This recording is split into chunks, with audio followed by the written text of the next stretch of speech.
반갑습니다. 오늘 배울 것은 피부과학 용접 8번째 시간이죠. 오늘 배울 것은 수화 특성과 정전류 특성에 대해서 배우겠습니다. 자, 일단 우리가 알아야 될 거 몇 가지 한번 해볼까요? 자, V는 전압이에요. 전압. I는 전류값 곱하기 R. R은 저항이죠? 이거 학교에서 요새 배우나요? 잘 모르겠네요. 저희 때는 공업 시간이라는 게 있었는데 그때 배웠던 걸로 기억이 되는데 요새는 어쩐지 모르겠습니다. 어쨌든 전압은 전류 곱하기 저항이거든요. 자, 그러면 전압이 올라가면 전류는 어떻게 될까요? 같이 올라가겠죠. 저항이 일정하다면. 전류가 올라가면 전압도 올라가고 전류가 내려가면 전압도 내려가겠죠. 원래 이게 맞는데요. 자, 그럼 우리가 전력이라는 거 있죠. 전력이라는 거, 전력 단위는 와트죠. 와트. 전력이란 건 뭘까요? 전력을 P라 한다면 P는 V 곱하기 I가 되겠습니다. 단위는 킬로볼트 암페어가 되겠죠. 볼트 암페어, 볼트 암페어 이렇게 두 개를 볼트하고 암페어를 곱한 거예요. 전류는 단위가 암페어고요. 전압은 단위가 볼트니까.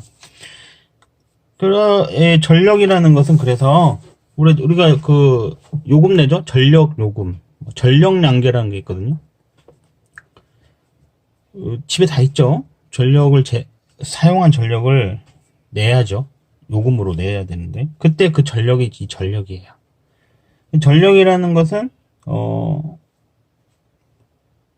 전압 곱하기 전류인데요. 용접기는 어떨까요? 네, 전력이 일정하단 말이에요. 그러면 이 피부과학 용접에서 특히 피부과학 용접기에서 일어나는 현상인데요. 자, 전류가 상승하면 P가 일정하다면 전압은 어떻게 될까요? 잘 모르겠나요? 그럴 수 있군요. 부하 전류가 용접을 하면 용접을 해서 부하 전류가 증가하면 전압이 이게 콘스탄트 일정하다면 전력이 일정하다면 전압은 당연히 내려가야 되겠죠? 그러면 아까랑 안 맞네요? 네. 어쨌든, 더 깊게는 설명하기가 좀 그렇고요. 깊게 들어가면은 시간이 너무 많이 걸리니까, 부하 전류가 증가하면 단자 전압이 내려가는. 이렇게 돼서 그 기계의 출력은 일정하게 되는 이런 거를 뭐라 부르냐? 수화 특성이라고 그래요. 수화 특성. 이 피부과학 용접은 우리가 지금 배우는 게 피부과학 용접이죠? 피부과학 용접에서 특별히 일어나는 현상은 수화 특성이에요. 수화 특성이라는 것은 다시 한번 정리해보면 부하 전류가 증가하면 전압이 내려가는 현상이에요. 그러면 한번 볼까요? 그래프를 그려본다면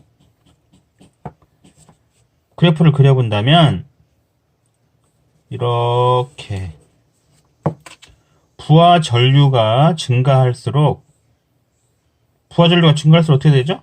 네, 단자 전압은 내려가는 이렇게 되겠죠. 이렇게 부하 전류가 증가할수록 단자 전압이 내려가는 이런 형태로 되는 것을 우리가 수화 특성이라고 하고요. 피부과학 용접에서 주로 발생하는 현상이에요. 수화 특성. 부특성이라는 게 있거든요. 부특성. 지금 머리가 터지려고 그러죠. 부특성 또는 부저항 특성이라고 그러는데요. 이것도 비슷한 개념이에요. 이거는 기계에서 일어나는 일이고요. 이거는 아크의 특성이에요. 아크의 특성인데요. 이 전기는 ohm의 법칙에 따라서 동일 저항에 흐르는 전류는 전압에 비례하는데요. 아크의 경우는 그렇지 않고 전류가 커지면 저항도 작아져서 전압도 낮아지는 현상. 이걸 부특성이랍니다. 그냥 이렇게 생각, 이거 굉장히 복잡하고 어렵죠. 그래서 부하 전류가 상승하면 단자 전압이 내려가는 현상. 이건 수화 특성인데 거의 같은 말이 아크로 볼 때, 이건 기계적인 특성이고요. 아크만 가지고 볼 때는 이거를 부특성 또는 부저항 특성이라고 한다. 이렇게 생각하시면 쉽겠습니다. 그러니까 수화 특성과 부특성은 같은 개념이다 보시면 되겠어요. 부하 전류가 상승하면 단자 전압은 내려간다. 이렇게 생각하면 되겠어요. 이것이 어디에서 일어나는 일이냐? 피복아크 용접에서 주로 일어나는 현상이에요. 그러면 정전류 특성이란 건 뭐냐? 여기 한번 볼까요? 이 구간 한번 볼까요? 여기만 딱 띄어서 생각해 볼까요? 어때요?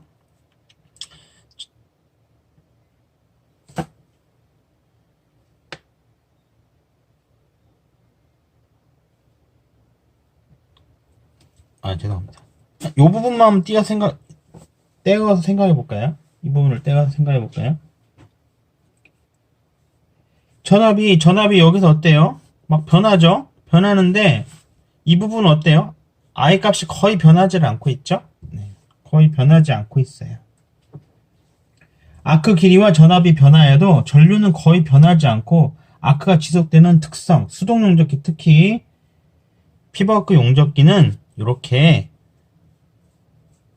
전압이 변화해도 아크 길이가 변화해도 전류값이 변하지 않는 이런 특성을 뭐라 부르냐? 이거를 정전류 특성이다. 이렇게 불러요. 그러면 정리 한번 해본다면 피복아크 용접기는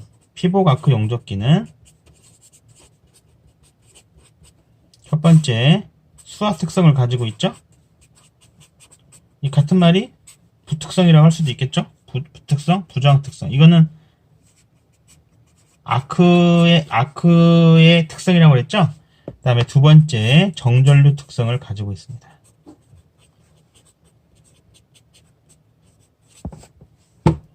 그럼 제가 문제 한번 내볼게요. 한번 맞춰보세요. 피복아크 용접기의 대표적인 특성으로 부하 전류가 증가하면 단자 전압이 내려가는 현상을 무엇이라 부를까요? 1번 수화 특성, 2번 정전류 특성, 3번 정전압 특성, 4번 아크 자기 제어 특성. 그럼 답이 뭘까요? 네, 방금 생각하신 그거래요. 수화 특성이에요. 수화 특성. 자, 또 다시 한번 해볼까요? 피복아크 용접의 특성으로 올바른 것은 무엇일까요? 1번 정전압 특성, 2번 아크 자기 제어 특성, 3번 수화 특성. 또 뭐 할까요? 4번 상승 특성. 그러면 답 뭘까요? 네, 수화 특성이겠죠? 수화 특성과 정전류 특성은 피복아크 용접에서 일어나는 일이에요. 근데 이게 지금은 그럴 것 같다 이렇게 하겠지만요. 막상 시험대가 되면은 피복아크 용접의 특성이 정전류 특성이었던가 정전압 특성이었던가 헷갈려요. 그러겠죠? 헷갈려요. 그때 가면은 약간 이성을 잃게 되거든요. 시험장에 가면 모든 게 하얘져요. 그래서 피복아크 용접의 특징은 수화 특성과 부특성, 부저항 특성, 그리고 정전류 특성이 있다. 이렇게 생각하시면 되겠습니다. 자, 하나 더 해볼까요? 자, 이번에는 용접기의 사용률에 대해서 한번 배워보도록 하겠습니다. 사용률이라 써야 될까요? 사용률. 용접기의 사용률. 용접기의 사용률 말고도 역률 계산한다든지 이런 거 있거든요. 근데 비전공자들한테 이런 계산 문제가 상당히 어려워요. 그래서 그거는 안 하도록 하겠습니다. 나오면 그냥 찍으세요. 근데 사용률은 좀 쉽거든요. 이건 맞아야 돼요. 용접기의 사용률을 볼까요? 용접기의 사용률은 %인데요. 사용률은 아크 시간 더하기, 그러니까 아크가 일어나는 시간, 용접기가 돌아간 시간이에요. 그 다음에 휴식 시간. 아크가, 용접기가 사람이 쉰 게 아니라요. 용접기가 쉬는 시간이에요. 용접기가 일을 하지 않은 거. 아크가 일어나지 않는 거예요. 시간분의 아크 시간. 곱하기 100. 이 같은 말은 뭘까요? 총 작업 시간 중에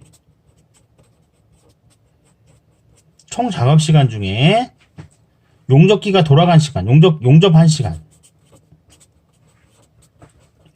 곱하기 100 해도 되겠죠? 자, 한번 해볼까요? 제가 오늘 총 10시간을 작업을 했어요. 그 중에서 실제로 용접기가 돌아간 시간, 용접을 한 시간은 3시간이에요. 그러면 용접기의 사용률은 얼마일까요? 자, 머릿속으로 계산하고 계시죠? 네.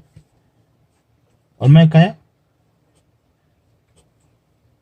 설마 40% 뭐 이렇게 생각하시는 분 안 계시죠? 자, 한번 해볼까요? 총 사용 시간은, 작업 시간은 10시간이에요. 그 중에 3시간 일했어요. 3 곱하기 100 하면 30%죠? 네, 30%. 사용률은 30%입니다. 지금 이 사용률 계산하는 식 10분의 3 곱하기 100이 30% 됐다는 거, 이거 잘 모르실 수도 있어요. 이 계산 문제 나오면은 알레르기 반응이 있으신 분도 있거든요. 그런 경우는 주변 분들한테 이게 왜 30%인지 정확히 한번 물어보세요. 친절하게 알려주실 겁니다. 나는 좀 창피해서 못 물어보겠다, 이런 분도 계시죠? 네. 찍으세요. 그러면 찍어도 돼요. 찍어도 다른 거 다 맞으면 되니까요. 굳이 그럴 필요 없습니다.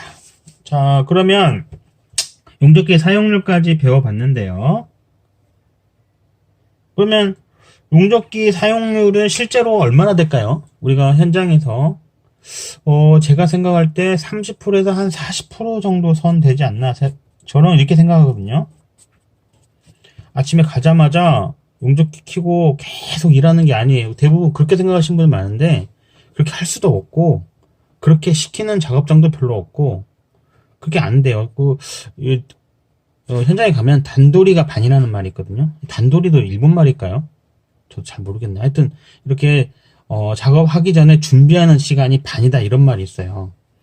준비하고 그 다음날 또 청소하고, 끝나면 청소하고 그 다음날 준비하고, 이렇게 정리하고 정리정돈하고, 이런 게 반이라는 말이 있어요. 그럴 정도로 준비하고 정리하는데 시간이 많이 들어가고요. 또 용접사가 계속 일하지 않고 쉬엄쉬엄 하고, 나중에 또 배우겠습니다. 층간 온도를 좀 지켜서 용접을 해야 되거든요.